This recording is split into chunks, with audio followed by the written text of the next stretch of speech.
मेरा दिल है तेरे लिए किस्त नंबर 1। वो उसे पिछले 1 माह से यहाँ आता देख रहे थे। पता नहीं इसमें ऐसी क्या बात महसूस हुई थी जो वो उसकी तरफ मतवज्जो हो गए थे।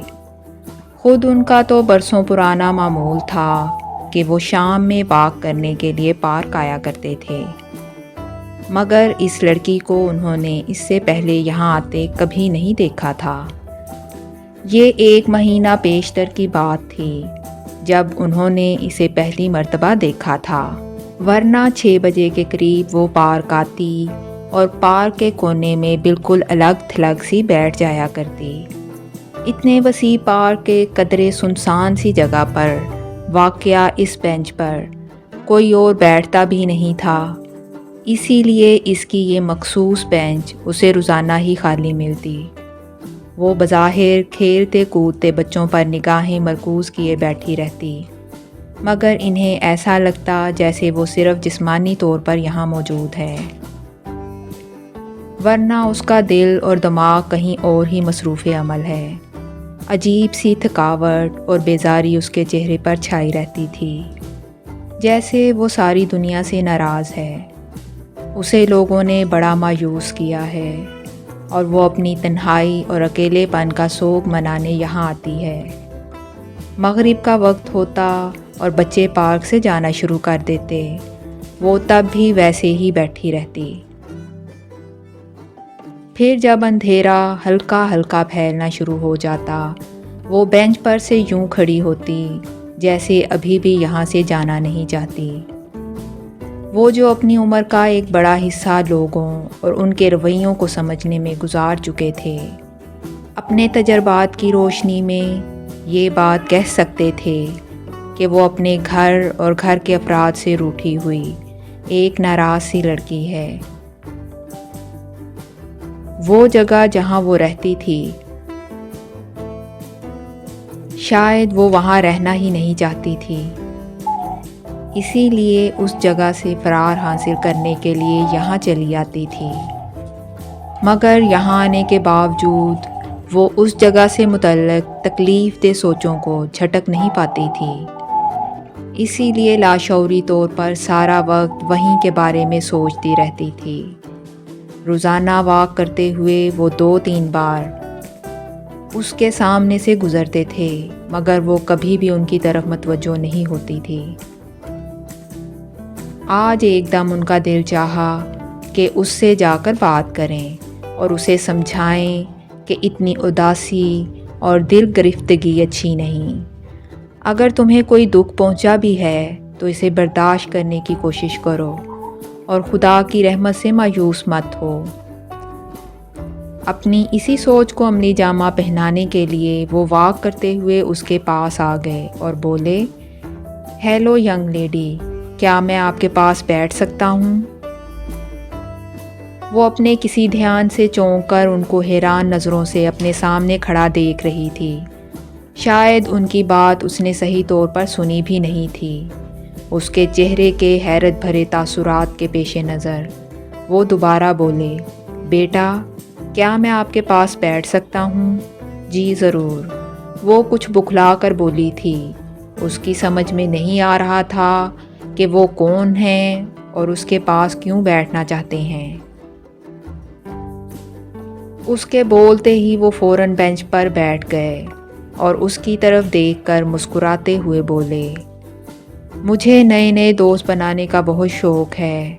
ये और बात है कि दोस्ती के मामले में मैं बहुत चूज़ी हूँ। सिर्फ़ उन्हीं लोगों से दोस्ती करता हूँ जो मुझे अच्छे लगते हैं, और तुम क्योंकि मुझे बहुत अच्छी लगी हो, इसलिए मैं तुमसे दोस्ती करना चाहता हूँ। उनके बेतकल्लफ़ाना अंदाज़े तखातुब पर वो बेख्तियार मुस्कुरा दी और बोली, आप तो मुझे जानते भी नहीं हैं, फिर मैं आपको अच्छी कैसे लग गई? अच्छी लगी हो इसीलिए तो जानना चाहता हूँ कि मेरी नई दोस्त कौन है और कहाँ रहती है, वगैरह वगैरह। उनका धीमा और पुरखुलूस सा अंदाज़ उसे बेख्तियार अपनी गिरफ्त में ले गया। وہ اب بڑے دھیان سے اور غور سے ان کی طرف دیکھنے لگی۔ ان کے چہرے پر اتنی شفقت اور محبت محسوس ہو رہی تھی کہ وہ ان کی بات کا جواب دینے کی بجائے ایک ٹک انہیں دیکھتی رہی۔ اسے اتنی توجہ سے اپنی طرف دیکھتے پا کر وہ قدرے شریر انداز میں بولے، کیا میں آج بھی اتنا ہینڈسم ہوں کہ لڑکیاں اتنے غور سے مجھے دیکھیں؟ ان کی بات پر وہ بے اختیار کھلکھلا کر ہنس پڑی۔ وہ اس کے ہنستے مسکراتے چہرے کو بڑی دلچسپی سے دیکھ رہے تھے۔ میرا خیال ہے کہ پہلے میں ہی اپنا تعارف کروا دیتا ہوں۔ کچھ دیر کی خاموشی کے بعد وہ اس سے مخاطب ہوئے۔ میرا نام سید مبشر لودھی ہے، عمر 69 سال ہے، بقول شاعر کبھی ہم خوبصورت تھے۔ اگر تم 40-50 سال پہلے ملی ہوتی تو دیکھتی کہ سمارٹنیس اور خوبصورتی کسے کہتے ہیں۔ وہ اتنے ہنس مکھ سے تھے کہ وہ اپنی ریزرو رہنے والی نیچر کے باوجود کہکہا لگا کر ہنس پڑی اور بولی،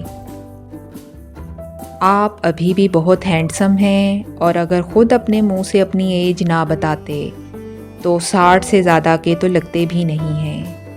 اس کی بات پر وہ بھی ہنس پڑے اور بولے، بچی تم میرا دل رکھنے کو تو ایسا نہیں کہہ رہی کہ چلو بڑے میاں کو تھوڑا خوش کر دیں۔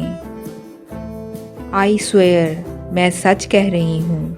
پتہ نہیں ان کی شخصیت اور بولنے کے انداز میں کیسا جادو تھا کہ وہ خود بخود ان کی طرف کھنچتی چلی جا رہی تھی۔ چلو تم کہہ رہی ہو تو مان لیتا ہوں، وہ اس کی بات کا مزہ لیتے ہوئے بولے۔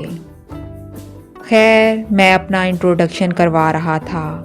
بڑی مصروف اور بھاگتی دوڑتی زندگی گزاری ہے میں نے، اسی لیے اب آرام سے ریٹائرڈ لائف کو انجوائے کر رہا ہوں۔ ان دنوں کچھ لکھنے پڑھنے سے زیادہ ہی شغف ہو گیا ہے، اس لیے سارا دن اپنی اسٹڈی میں کتابیں پڑھنے میں گزار دیتا ہوں۔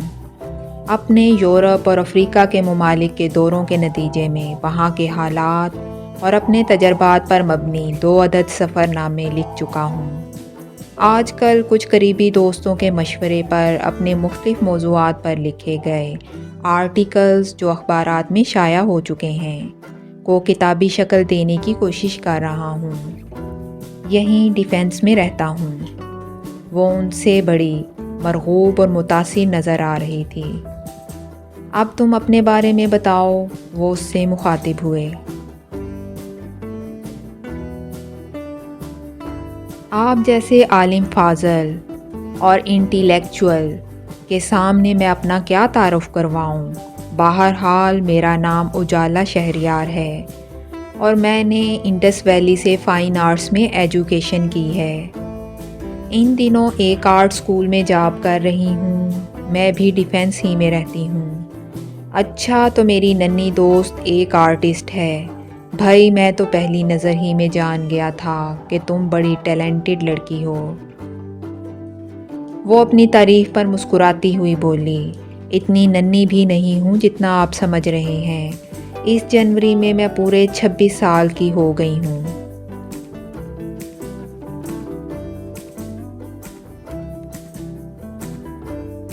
وہ اس کی صاف گوئی سے اپنی عمر بتانے پر ہنس پڑے اور بولے، میرے آگے تو چھوٹی سی بچی ہی ہو۔ خیر یہ بتاؤ تمہیں مجھ سے دوستی کرنا منظور ہے؟ وہ جواب میں اپنا سر اس بات میں ہلاتے ہوئے بولی، کیا اب تک ہماری دوستی ہو نہیں چکی؟ نہیں، باقاعدہ دوستی تو نہیں ہوئی نا۔ اب تم دوستی کرنے کے لیے مان گئی ہو تو میں تمہیں بتاؤں کہ میں دوستی میں بھی ڈکٹیٹرشپ کا قائل ہوں۔ لہٰذا میری پہلی ڈکٹیشن تو یہ ہے کہ مجھے روتے بھسورتے چہرے بہت زہر لگتے ہیں، اس لیے اگر مجھ سے فرینڈشپ کرنی ہے تو جب بھی مجھے ملو ہنستی مسکراتی نظر آؤ۔ ٹھیک ہے۔